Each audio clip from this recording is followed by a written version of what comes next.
Thus, this default judgment is directed for defendant Lexington National Insurance Company. If the courts review the docket records, the courts will see that plaintiff attempted to serve Brian Frank, president of Lexington Insurance Corporation, on 12/5/2011. Pasted below. When the service came back defective, plaintiff refiled the complaint with a proof of service on March the 12th, 2012. Pasted below also. Instead of Lexington filing the answer in a timely manner, Lexington chose to try to cover themselves under attempted notice for a motion and motion for required surety for a fictitious litigant, and a request for judicial notice filed on 4/19/2012, reflected in the docket pasted below. I pasted them below for you. And please note, the motion papers were returned with the first appearance fee of $19.75. Since these documents returned on April the 19th, 2012, no such fees have been posted by Lexington Insurance Corporation, leaving them in default. Having said that, plaintiff seeks the full amount of damages posted on page 12 where the damages for defendant Lexington Insurance Company are listed, because they were carrying a surety bond on the defective deed of trust using a commission number that wasn't issued. In other words, the deed of trust was fraudulent.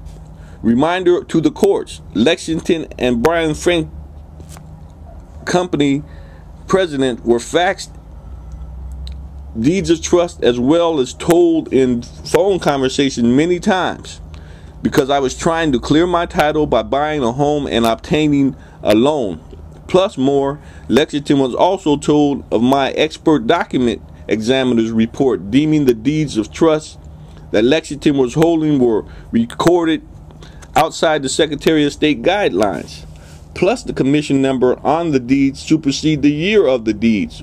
Once more, Lexington was holding a deed of trust from 2004 with a commission number stamped on it that wasn't obtained until 2005, deeming the deeds manipulated, defective, and fraudulent, not to mention recorded outside the Secretary of State guidelines.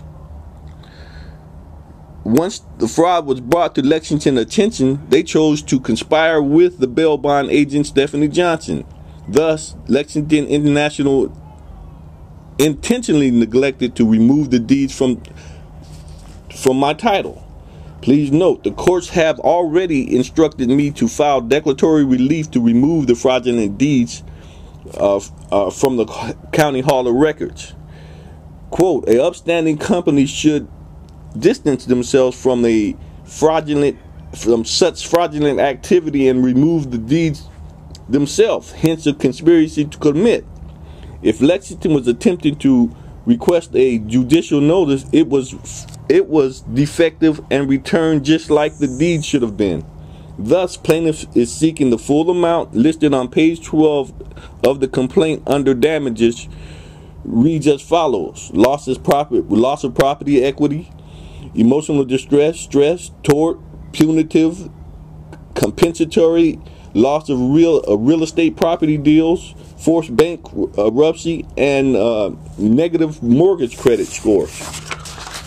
Plaintiff seeks the damages in the amount of $1 billion for all defendants' entities and $10 million for all defendants listed as persons. Thus, plaintiff seeks the full amount on page 12 of the complaint for $1 billion. Attached exhibits are listed as follows.